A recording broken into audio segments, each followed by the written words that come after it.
మంత్రివర్గ ఉపసంఘం ఖచ్చితంగా తెలంగాణ ప్రాంతంలో అది రూరల్ ఏరియాలో ఉన్న పేదలు కావచ్చు, అర్బన్ ఏరియాలో ఉన్న పేదలు కావచ్చు, ఒక్క అర్హుడు కూడా తప్పిపోవడానికి వీల్లేదు.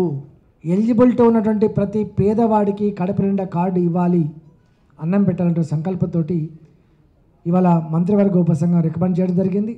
దాన్ని ముఖ్యమంత్రి గారు ఆమోదించడం జరిగింది.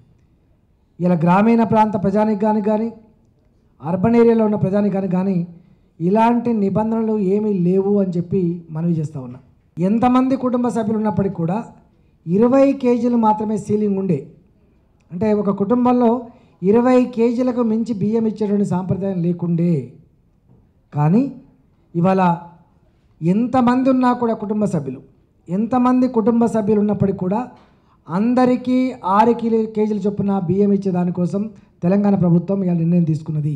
తెలంగాణ రాష్ట్రంలో పిల్లలు హాస్టల్లో ఉన్నప్పటికి కూడా, పిల్లలు మిడ్ డే మీల్స్కు పోయినప్పటికి కూడా ఆ పిల్లలకు కూడా ఆ కుటుంబ కార్డులో భాగంగా ఆ బియ్యాన్ని కూడా కుటుంబాన్ని ఇచ్చేటువంటి గొప్ప మానవీయ కోణాన్ని ఇవాళ ఆవిష్కరించింది తెలంగాణ ప్రభుత్వం.